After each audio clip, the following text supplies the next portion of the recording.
Good morning, students. How are you all? Hope you're fine with the grace of the Almighty God. So, students, as you know that we are going to start with the new chapter, that is from the chapter 4, and this is from the social and political life, and our topic of the chapter is key elements and functioning of a democracy.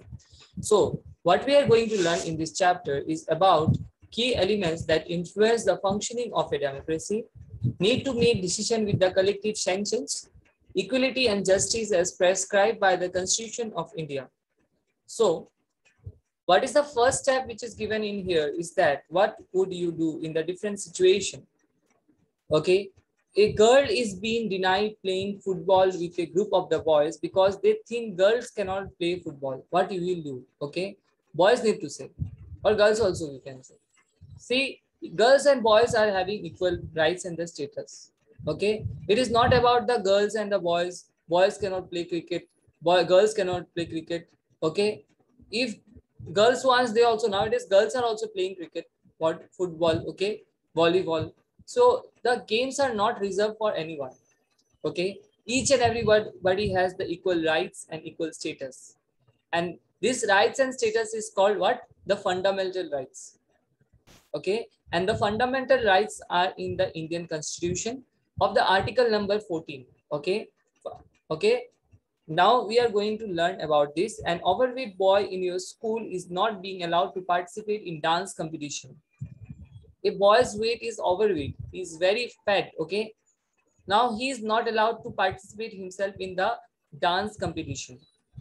So is it a means making a difference? So he should not be treated means differently, right?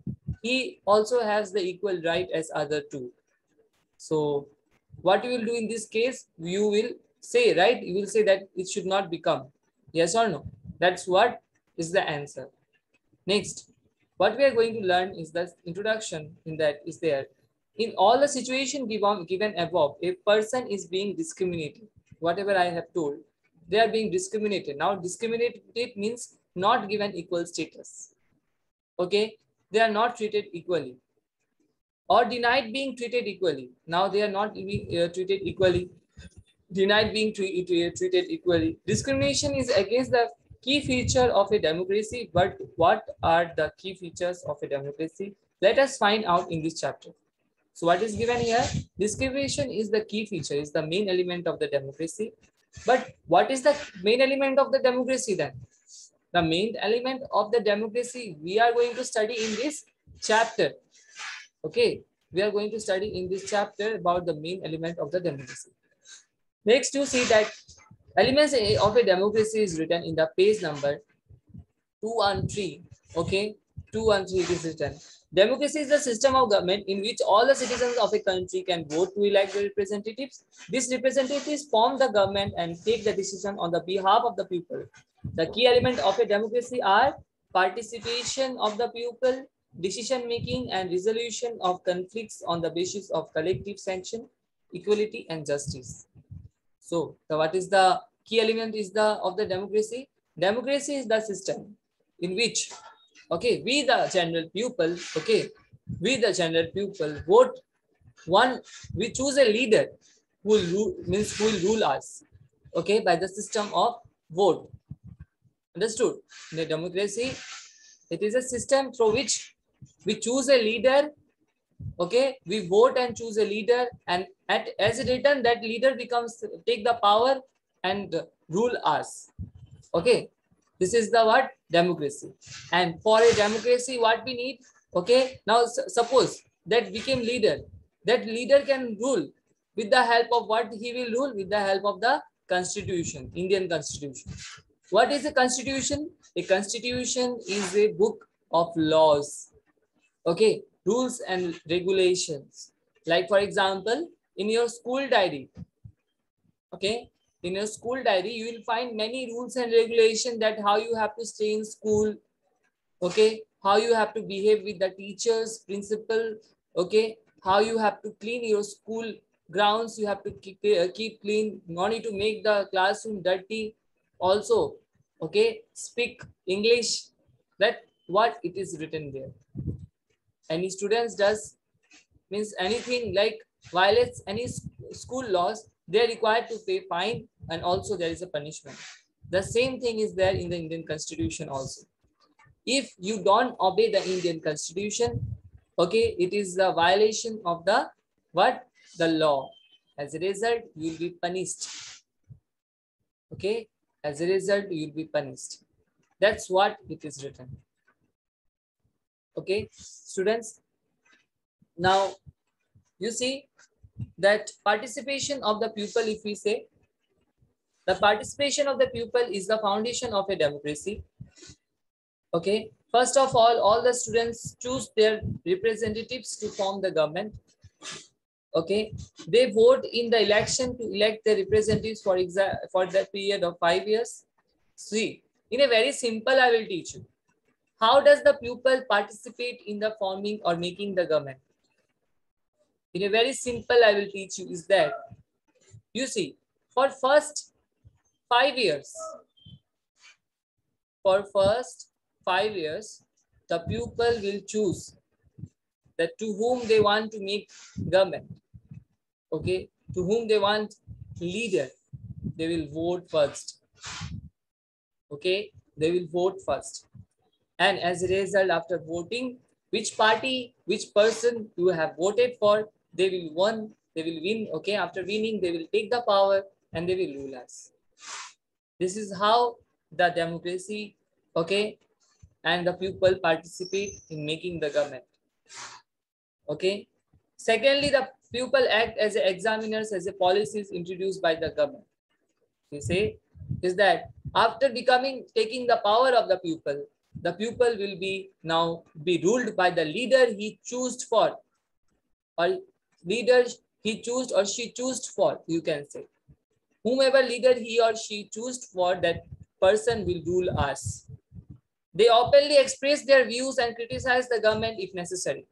If it is required, if the government is not taking the necessary decision for us, if government is doing bad for us, we can open our mouth and we can say against the right of the pupil. Okay, if it is not good for us, the decision is against us, then the government, the pupil will criticize the government, will say bad about the government, that the government is not bad. By the multiple strikes, okay, signature campaigns, dharnas, okay, they will do. Also, the media, like you can say newspaper, TV, also play an important role in expressing what they want, okay, which make the government to realize their importance and the responsibilities. Yes, students, we are going to start with the need to resolve conflicts. But before starting, I hope that you have understood the before topics which I have taught already. Okay, in a society when the conflicts occur, it might lead to the violent practices by one group against other. Maybe violent practices will be there. Okay, you see, the use of then results in a development of the fear and the tension among the people. Thus, it is very important for a government to resolve the conflicts. You see, in the society, if suppose a person is fighting with a person, a caste is fighting with a caste, people. This is the duty of a government to resolve the matter, to solve it, and to stop it. Okay, because if the government won't stop, then the situation will become very bad. As a result, it will be uncontrollable. Okay, as a result, it will be uncontrollable. So the government should take necessary measures in order to solve the conflicts or the war type situation.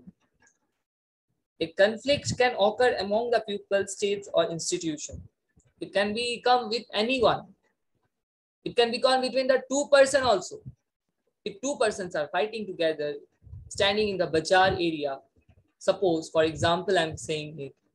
If two persons, again I'm repeating, if two persons is standing and fighting in the bazaar area, okay, what will happen if fight will become bigger than that person? Okay, the police will come, right, in order to control them.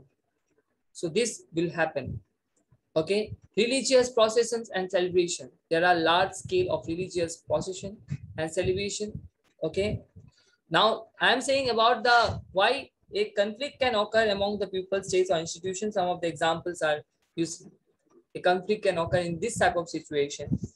Religious process and celebration, which I told you. You see, suppose if large scale religious in India, there are different religions are present here. They are appreciated by the all the communities and all the peoples.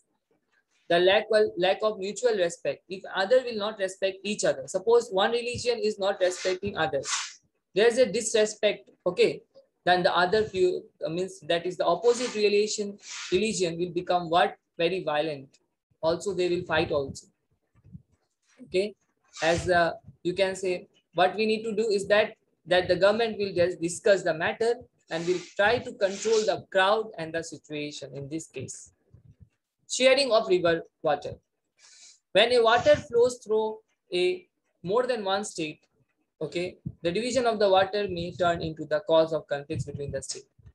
You see, when the one water, like for example, I'm saying Brahmaputra water is entering in the Bihar as a Ganga river, okay, understood as a Ganga river. Yes, Ganga, Yamuna.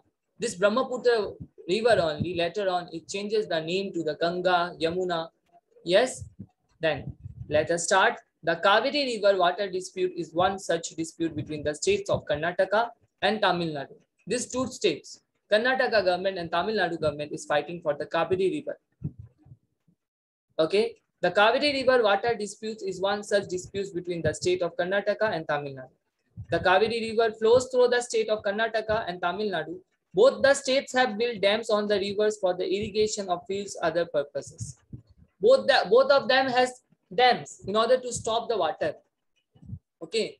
However, the dam of Tamil Nadu could only be filled when the water is released from the Karnataka. You see, suppose one, now river is flowing from here. You look here, river is flowing from here. Suppose from this side the river is flowing. Okay, the river flows from this side. So I have built a what? Dam, a wall. Now river flows from which side? This side. And Karnataka also government has built a dam from this side, this side. Now river comes from which side? This side it flows. Now Karnataka government has stopped the river. As a result, Tamil Nadu government cannot get the river. What called water, right? Tamil Nadu government cannot get the water. So now Tamil Nadu government is saying that you release the water. But now Karnataka government will release the water, then the other people will get harm. It will become harm to them. Okay, so demand due to the scarcity will be there. There will be like, trouble will be there. As a result, now there will be intervention. There will be in between this matter, the government will enter, the central government. Okay, the president, the prime minister will try to resolve this matter with the help of what? Constitution. Okay, in our country, the Constitution of India has laid down various provisions to resolve the conflicts in the society. Okay, to resolve the water situation in the society. The government and the citizens of the country are to follow some provisions to resolve their conflicts. The government should follow some necessary measures in order to resolve their conflicts. Okay, so students, here I am ending my explanation. I hope that you understood the explanation of the chapter. Next class, I am going to start with the equality and the justice. If you want the re-explanation of the chapter, I can re-explain the chapter again once. Okay, till then, take care. Thank you. Bye-bye, everyone.